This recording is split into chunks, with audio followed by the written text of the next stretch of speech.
ሳቅ ፈገግታ ደስታ ሁሌ የምናየው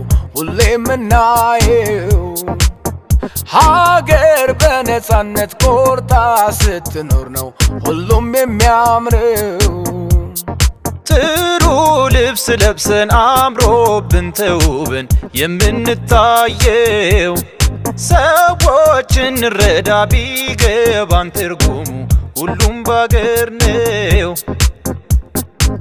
ትዳር ይዞ መኖር ልጅ ወልዶ ማሳደግ አሳድጎ መዳር አስተምሮ በወግ ይሄን ሁሉ ደስታ ተሟልቶ ምናየው ሰዎች እንረዳ ሁሉም በሀገር ነው ሳቅ ፈገግታ ደስታ ሁሌ የምናየው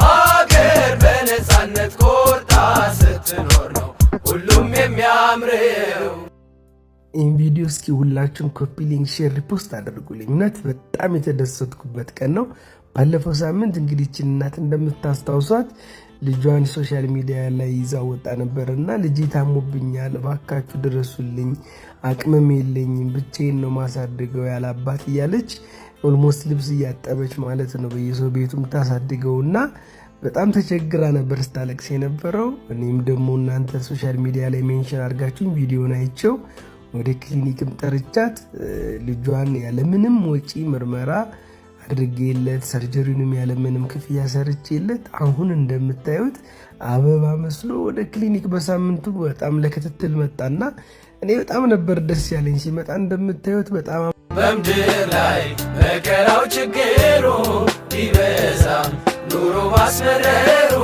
ሁሉንም ችለን ማለፍ ጥሩ በምድር ላይ መከራው ችግሩ ቢበዛም ኑሮ ማስመረሩ ሁሉንም ችለን ማለፍ ጥሩ ባለፈው ስንት ያየነው ቀርቶ ፍቅር በልባችን ተዘርቶ በአንድነት ጉዞ ጀምረናል የብርሃን ብልጭታን ይዘናል ማንነታችንን አውቀናል በምድር ላይ መከራው ችግሩ ቢበዛም ኑሮ ማስመረሩ ሁሉንም ችለን ማለፍ ጥሩ በምድር ላይ ብትወርቅ ብትከፋ የያዘች ቤት ዓለም ሳታሰናብት መሰናበት በራስ የለም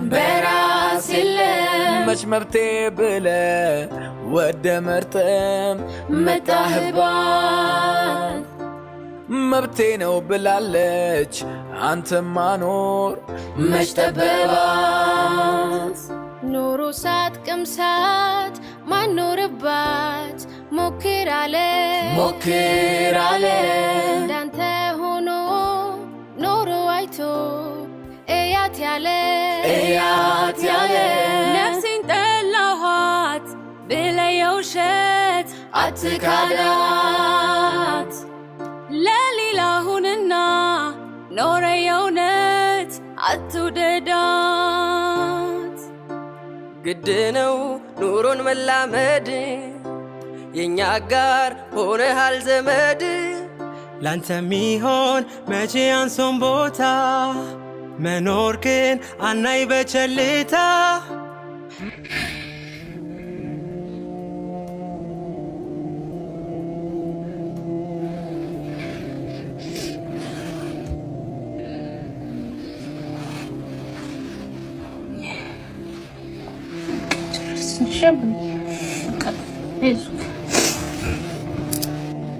ስሜ ሀያት ብሩ ይባላል።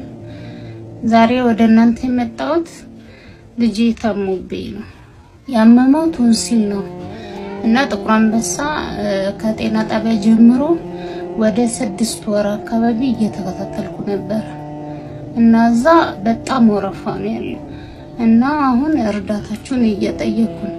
የተጠየቁት 80,000 ብር ነው።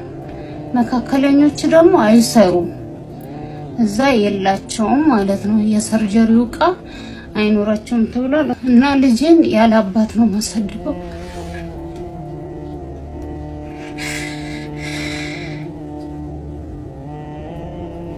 በጣም ብዙ ነገር የከፈልኩበት አራስ ቤት ያልተኛውበት ልጅ ነው። አራስ ቤት በ7 ቀን ነው የወጣሁት ማለት ነው። እና ምሰራው ልብስ ማጠብ እሱን ለማሳደግ በ25 እና በ26 ዓመቴ ልብስ እያጠብኩኝ እሱን ይዤ ሌላ ስራ አይመቸኝም ማለት ነው። እና አሁን እርዳታችሁን እየጠየቁ ነው። 80 ሺህ ብር ነው የተጠየቁት እና እጄ ላይ 10 ሺህ ብር አለ።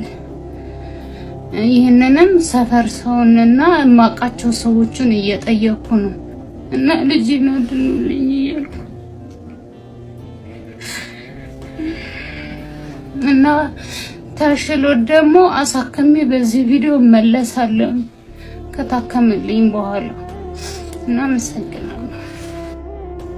ይህንን ቪዲዮ አቅም ያላችሁ ሰዎች ከታች በምናስቀምጠው የእህታችን አካውንት በመርዳት አቅም የሌላችሁ ሰዎች ደግሞ ይህ ቪዲዮ ሌሎች ጋር እንዲዳረስ ሼር፣ ኮፒ ሊንክ፣ ሪፖስት እንድታደርጉት በሙያዊ ምገዛ ማድረግ የምትችሉ የተለያያችሁ ሐኪም ቤቶች ካላችሁ፣ ዶክተሮች ካላችሁ ሙያ እገዛ በማድረግ የዚህ ውድ ልጃችን ህይወት እንድታደጉ መልእክታችንን እናስተላልፋለን።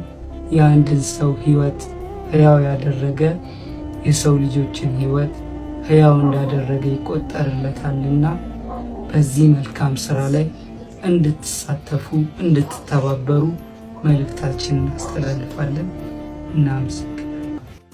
ሀይ እንዴት ናችሁ? ዶክተር አብይ ነኝ። እንግዲህ ይህችን እህታችን ሁላችሁም ታስታውሳላችሁ ብዬ አስባለሁ። ሶሻል ሚዲያ ላይ እርዱኝ ብላ ወጣ ነበረ። እንደምታዩት እኔም በማግስቱ ወደ ክሊኒክ እንድትመጣ በነገርኳቸው መሰረት ልጇን ይዛ ወደ ክሊኒክ መጣ ነበረ። እኔም እንግዲህ ሙሉ ምርመራውን በክሊኒኬ ኢንዶስኮፒም ላብራቶሪም የልብ ምርመራውን በሙሉ ካደረግኩ በኋላ ሰርጀሪውን በማግስቱ ወይም ደግሞ ዛሬ ማለት ነው ሰርጀሪውን ልሰራላት ችያለሁ። በተሳካ ሁኔታ ነው ሰርጀሪው ያለቀው። እንግዲህ ሰርጀሪውን በፍቅረ ሰላም ሆስፒታል ነበር የሰራውላት። እነሱም ሙሉ ሰርጀሪውን በነፃ እንድሰራላት ተባብረውኛል እና በጣም ማመስገን እፈልጋለሁ ፍቅረ ሰላም ሆስፒታልን። ይህ በእርግጥ ለእኔ የመጀመሪያ ሳይሆን ብዙ እንዲሁ በክሊኒኬ በሶሻል ሪስፖንሲቢሊቲ በሚል ዲፓርትመንት ብዙ ሰዎችን የምናገዝበት ክፍል አለ። ነገር ግን እናንተ በጠየቃችሁኝ መሰረት እንግዲህ እናታችንን ሙሉ ሕክምና አድርጌላታለሁ ልጇም ነገ አርብ ማለት ነው ወደ ቤቱ ይሄዳል ማለት ነው በሰላም። በጣም አመሰግናለሁ። እንግዲህ ሶሻል ሚዲያ አንዱ ጥቅም ይሄ ምንድነው? እንደዚህ እንድንረዳዳ መንገድ ይከፍታል ማለት ነው። በጣም አመሰግናለሁ ሁላችሁንም። ዶክተር አብይ ነኝ። መልካም ምሽት።